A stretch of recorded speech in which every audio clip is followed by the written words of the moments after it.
Assalamualaikum warahmatullahi wabarakatuh. Kita berada di kelas fisika yang akan membahas tentang materi selanjutnya, yaitu elastisitas dan hukum Hooke. Nah, yang pertama akan kita bahas terlebih dahulu adalah elastisitas, di mana elastisitas ini merupakan suatu sifat bahan yang dapat kembali ke bentuk semula. Langsung saja Ibu contohkan salah satu benda yang mempunyai sifat elastis ini adalah karet gelang ini. Yang paling mudah kita temui ya, karet gelang ini kalau misalnya ibu tarik atau ibu berikan gaya seperti ini, maka dia akan meregang atau panjangnya bertambah seperti itu. Tapi jika ibu lepaskan tarikan ibu ini atau ibu hilangkan gayanya, maka dia akan kembali ke bentuk semula. Dia akan kembali ke bentuk semula. Nah, di sini yang dimaksud tadi di sini bahwa segera setelah gaya mengenai bahan tersebut dihilangkan, katanya dia langsung kembali ke bentuk semula. Tapi benda elastisitas ini tidak selamanya elastis atau kembali ke bentuk semula. Kalau misalnya nih karet gelang ini kalian tarik sampai melebihi batas elastisitasnya, maka dia akan kendor dan dia tidak akan kembali ke bentuk seperti semula seperti ini, tapi dia akan kendor, akan lebih panjang seperti itu. Terus kalau kalian tarik lagi, maka dia akan putus. Nah, jadi dia akan menjadi benda yang plastis apabila sudah melampaui batas elastisitasnya. Nah, benda lainnya tuh contohnya seperti apa? Ada yang namanya pegas. Nah, pegas atau kalian biasa kenal dengan per seperti itu. Nah, itu juga benda yang elastis. Terus kalau benda kebalikannya nih yang tidak dapat kembali ke bentuk semula, itu namanya adalah benda plastis. Benda plastis itu contohnya kayak kalian biasa ada mainan anak-anak itu kan yang plastisin namanya. Nah, itu kalau misalnya kalian tarik sama kayak tanah liat, kalau kalian tarik kan nggak kembali ke bentuk seperti semula. Itu namanya benda plastis. Ada juga kalau kalian coba plastik. Nah, plastik kantongan plastik yang biasa itu kalian tarik, dia akan jadi robek, tidak kembali ke seperti semula. Itu namanya benda plastis. Oke. Nah, dalam elastisitas ini kita akan mempelajari beberapa besaran. Nah, yang pertama itu adalah tegangan, di mana tegangan ini disimbolkan bentuknya seperti ini dibaca dengan sigma. Nah, kemudian sigma ini rumusnya atau persamaannya adalah F per A, di mana F ini adalah gaya dan A itu adalah luas penampang. Nah, kita tuliskan satuannya. Satuan gaya adalah Newton dan luas penampang adalah meter kuadrat. Jadi di sini satuan tegangan adalah Newton per meter kuadrat. Besaran yang kedua adalah regangan, disimbolkan dengan E kecil ya. Persamaannya E sama dengan delta L per L0, dimana keterangannya E itu adalah regangan, delta L itu adalah perubahan panjang, satuannya adalah meter. Kemudian panjang awal juga meter. Nah, di sini delta L ini perubahan panjang. Kalau misalnya nanti di soal tidak langsung disebutkan perubahan panjang seperti itu, dia menyebutkan panjang awal misalnya 5 meter seperti itu. Terus panjang akhirnya atau berubah menjadi 7 meter. Nah, maka kalian harus cari pertambahan panjangnya atau perubahan panjangnya dengan cara L akhirnya tadi yang 7 meter dikurang dengan L awal atau panjang awal atau panjang mula-mula. Nah, 5 meter berarti 7 kurang 5 kan 2 meter seperti itu. Jadi kalau misalnya di dalam soal nanti tidak disebutkan langsung delta L atau disebutkan L akhirnya, panjang akhirnya, jangan langsung dimasukkan itu menjadi delta L ya, karena tidak benar. Nah, kemudian besaran yang ketiga ada modulus elastisitas atau modulus Young, disimbolkan dengan E besar. Jadi regangan tadi E kecil, kalau yang modulus Young itu E besar. Nah, E besar ini persamaannya tegangan per regangan. Nah, kalau kita masukkan persamaannya akan menjadi seperti ini. Jadi ibu kotak-kotakin ini persamaannya yang pentingnya ya. Nah, kalau dari persamaan yang ini, kalau misalnya untuk mencari delta L-nya misalnya, jadi langsung dibalik aja rumusnya seperti ini. Kalau misalnya kalian susah untuk membalikkan rumus, ini bisa diingat, ibu sudah tuliskan. Kemudian yang F-nya, kalau misalnya mencari gaya atau mencari F, dia akan seperti ini. Nah, yang E dikali A per L0 ini ibu lingkari ya yang ini. Nah, ini disebut dengan K atau konstanta. Jadi ingat, K di sini adalah konstanta. Konstanta pegas. Jadi persamaan yang ini bisa dirubah menjadi ini karena E dikali A per L0 itu adalah K, konstanta pegas. Nanti persamaannya bisa menjadi F sama dengan K dikali delta L. Nah, kenapa di sini ada minusnya? Dan ini persamaan apa namanya? Nah, ini persamaan dari hukum Hooke. Oke. Dan kenapa di sini minus? Kita lanjut di pembahasan tentang hukum Hooke-nya. Tentang pegas dan hukum Hooke. Jadi kalau misalnya kita bahas hukum Hooke pasti langsung berkaitan dengan pegas, karena pegas ini merupakan salah satu benda yang elastis juga. Atau kalian biasa sebutnya mungkin dengan sebutan per. Jadi bentuknya kayak spiral gini ya. Jadi misalnya di sini ada pegas, sebuah pegas digantung. Di sini yang pertama ada pegas gantung, panjangnya itu X0. Jadi L sama X sama aja ya. Tadi kan di awal Ibu kalau panjang itu disimbolkan dengan L. Jadi X atau L juga sama aja. Nah, ini panjang mula-mulanya adalah X0. Nah, setelah pegas ini ditarik menggunakan sebuah gaya atau di sini digantungi sebuah benda yang bermassa M. Kalau ada benda seperti ini kan otomatis dia memiliki W, gaya berat yang dipengaruhi oleh gravitasi. Setelah digantung tadi oleh benda dengan benda ini, maka dia akan meregang atau bertambah panjang, sama halnya dengan karet gelang tadi yang Ibu tarik. Nah, maka dia akan bertambah panjang. Nah, di sini pertambahan panjangnya ini dari titik putus-putus yang ini sampai di sini Ibu simbolkan dengan delta X. Nah, proses yang pada pegas yang terjadi pada pegas ini itu dijelaskan oleh Hooke, dinamakan dengan hukum Hooke, bahwa katanya kalau misalnya ada pegas yang digantungi atau diberikan sebuah gaya, dia akan melakukan pertambahan panjang dan juga nanti akan ada yang namanya gaya balik pegas. Nah, persamaan dari hukum Hooke ini adalah F sama dengan min K delta X, atau di buku juga biasa dituliskan F sama dengan min KX, seperti itu aja, sama saja. Jadi delta X atau X itu maksudnya pertambahan panjangnya. Nah, di sini kenapa negatif? Karena misalnya nih kan ini pegas. Kita misalkan di sini adalah W-nya sebesar 100 Newton. Jadi saat dia digantungi atau ditarik dengan gaya berat sebesar 100 Newton ini, maka seakan-akan pegas ini juga memiliki gaya balik yang arahnya itu ke atas. Ini kan tadi kalau digantungi kan arahnya ke bawah. Dia itu seakan-akan memiliki gaya balik yang arahnya ke atas dengan yang nilainya sama besar dengan gaya berat yang di sini tadi. Kalau misalkan 100 berarti gaya baliknya juga 100 Newton, tapi dia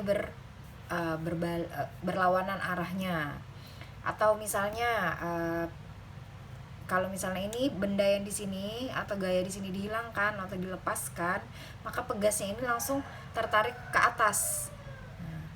Nah, besar gayanya pun sama 100 Newton. Nah, tapi arahnya yang berlawanan. Nah, karena arahnya yang berlawanan ini tadi, gaya balik pegas itu berlawanan arahnya, makanya di sini ditambahkan negatif. Jadi di sini cuman menunjukkan arahnya saja, bahwa arah dari gaya balik pegas itu adalah minus seperti itu atau negatif, berlawanan arah. Selanjutnya energi potensial pegas. Nah, energi potensial pegas di sini ada dua persamaannya.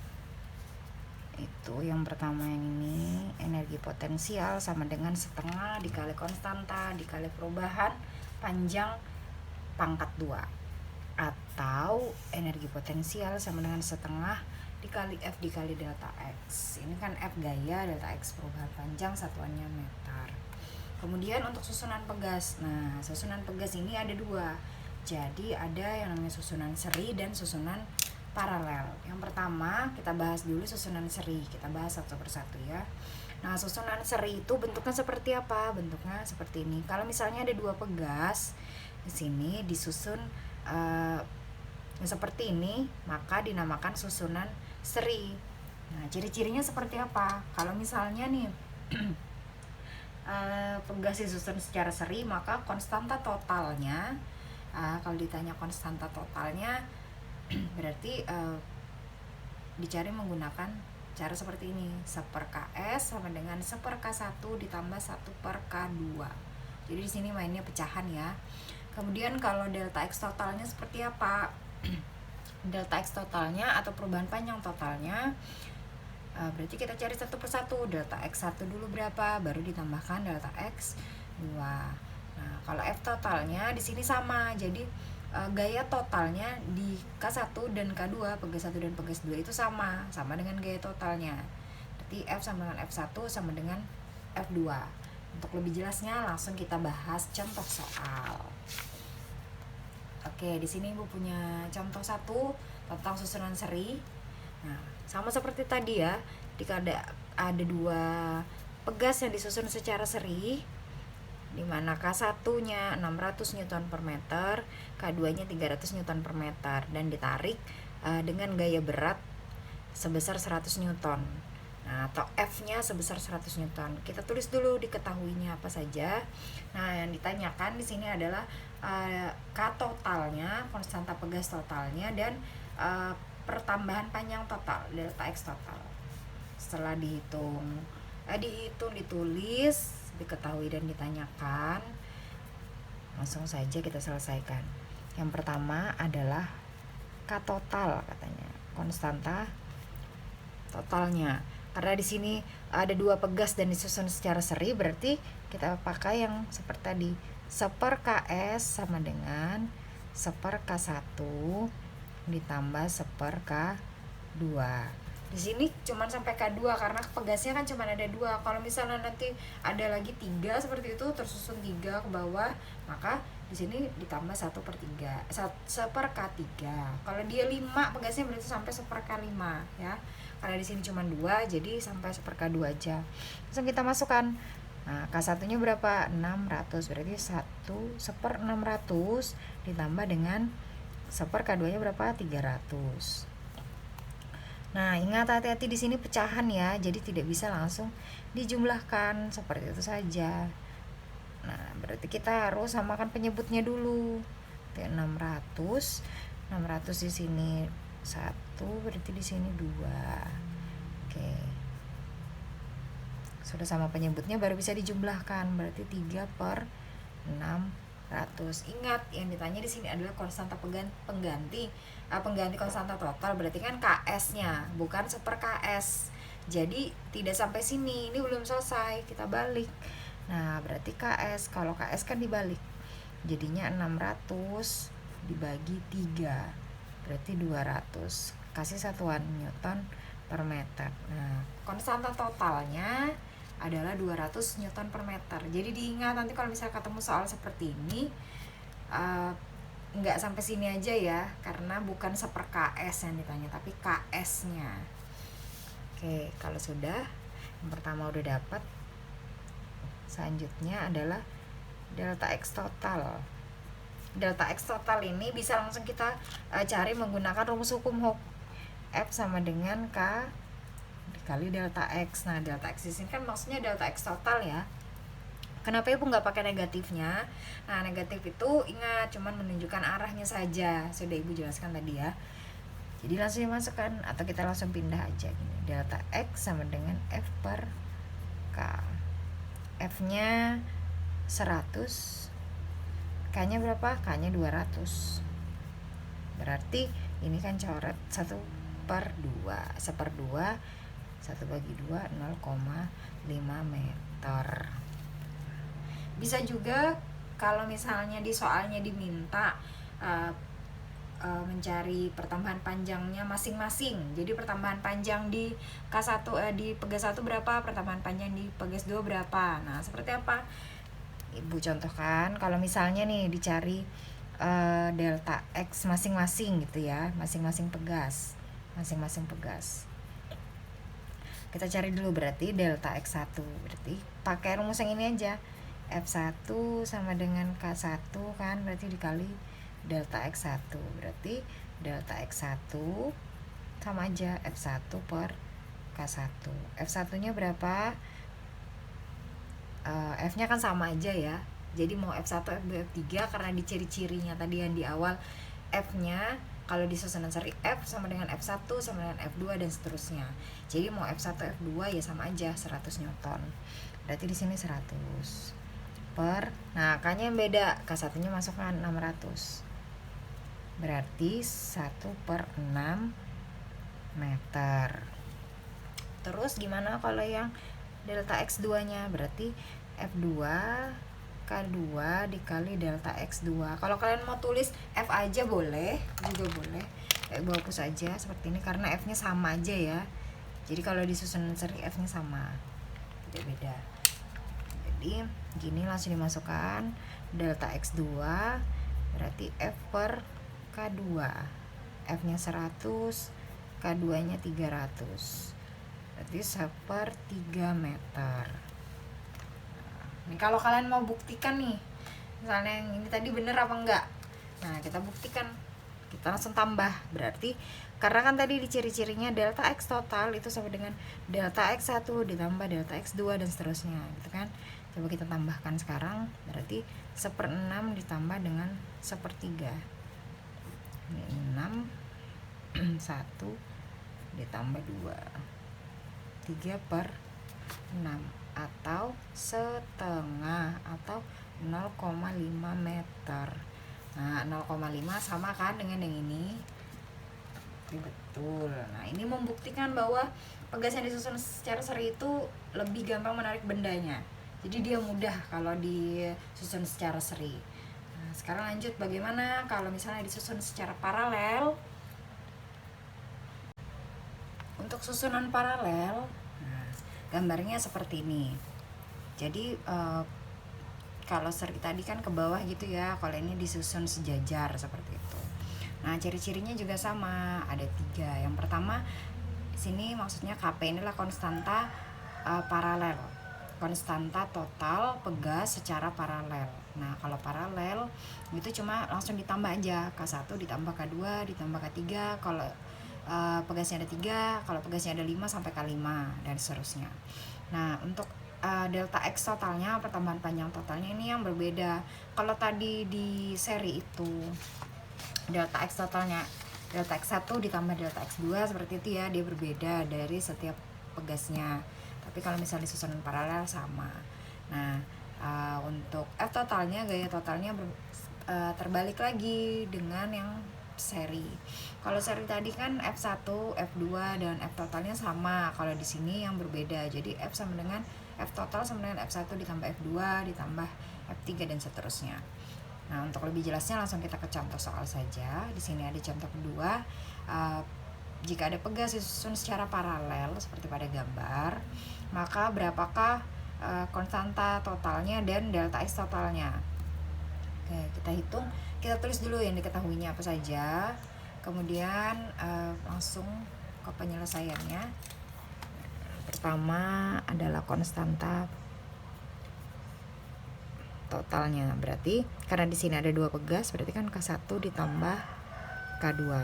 Langsung masukkan aja, K1-nya 600, K2-nya 300, berarti 900 Newton per meter. Kemudian yang kedua adalah delta X totalnya. Berarti pakai rumus yang sama, menggunakan hukum Hooke, F sama dengan K dikali delta X. Nah, masukkan aja delta X F per K. F-nya 900, mohon maaf, F-nya 90, K-nya 900. Konstanta yang totalnya ya ini udah dan dicoret. Berarti delta X 9 dibagi 90 adalah 0,1 meter. Pertambahan panjang totalnya sebesar 0,1 1 meter. Nah, kalau misalnya ditanya lagi delta X masing-masing, delta X di K1, di Pegas 1, delta X di Pegas 2, nggak perlu kalian hitung lagi, karena kan di ciri-cirinya udah jelas. Kalau misalnya delta X total pada susunan paralel itu ada sama. Jadi delta X total sama dengan delta X1 sama dengan delta X2. Berarti kalau ditanya delta X1-nya berapa? Ya 0,1 meter. Delta X2-nya berapa? Ya 0,1 meter juga, karena di ciri-cirinya tadi sama, kecuali F-nya. Nah, kalau F-nya yang dicari, ini kan cuma ada F total, cari katanya F pada pegas pertama dan pada pegas kedua. Nah, ini yang jelas berbeda, karena ciri-cirinya F-nya udah F1 sampai F2, berarti beda. Langsung aja kalau misalnya ditanya nih gaya pada masing-masing pegas. Berarti kalau F1 sama dengan K1 dikali delta X gitu ya. Berarti F1-nya F1 berarti K1-nya 600, delta X-nya 0,1, berarti 60 Newton. Gitu aja, F1-nya 60 Newton. Terus kalau F2-nya gimana? Tinggal dimasukkan aja, berarti K2 dikali delta X. K2-nya 300, delta X-nya 0,1. Berarti tinggal dikalikan jadinya 30 Newton. Nah, ini kalau masing-masing F masing-masing pegas. Tinggal ditambah aja kan, kalau F total 60 tambah 30 jadinya 90 dong. Nah, ini gue tulis nih. F total berarti kan F1 ditambah F2. Berarti 60 ditambah 30 jadinya 90 Newton. Sama kan dengan yang diketahui. Nah, jadi kesimpulannya pada susunan paralel, pegas yang lebih besar konstantanya atau di sini pada pegas pertama K1-nya kan 600 yang lebih besar, itu akan menerima distribusi gaya yang lebih besar. Nah, pada F1 pada pegas 1 F1-nya 60 dan dibandingkan dengan pegas yang lebih kecil yaitu K2 atau pegas 2 ini yang K-nya 300 Newton per meter, dia akan menerima distribusi gayanya yang lebih kecil yaitu 30 seperti itu. Jadi yang harus dipahami di sini, ingat pada susunan pegas itu ada ciri-cirinya. Nah, jangan sampai terbalik, dan gambarnya juga seperti apa ya harus diingat. Selanjutnya ada periode pegas. Nah, periode pegas di sini rumusnya langsung ada T sama dengan 2pi akar M per K. Nah, di periode ini disimbolkan dengan T besar. Nah, untuk frekuensi ini adalah 1 per T atau 1 T. Jadi kalau misalnya nanti di soal ditanyakan F-nya frekuensinya berapa tapi periodenya udah diketahui, berarti langsung aja kalian F sama dengan 1 per T. Tapi kalau misalnya belum, nah frekuensi itu rumusnya seperti ini, 1/2pi akar K per M itu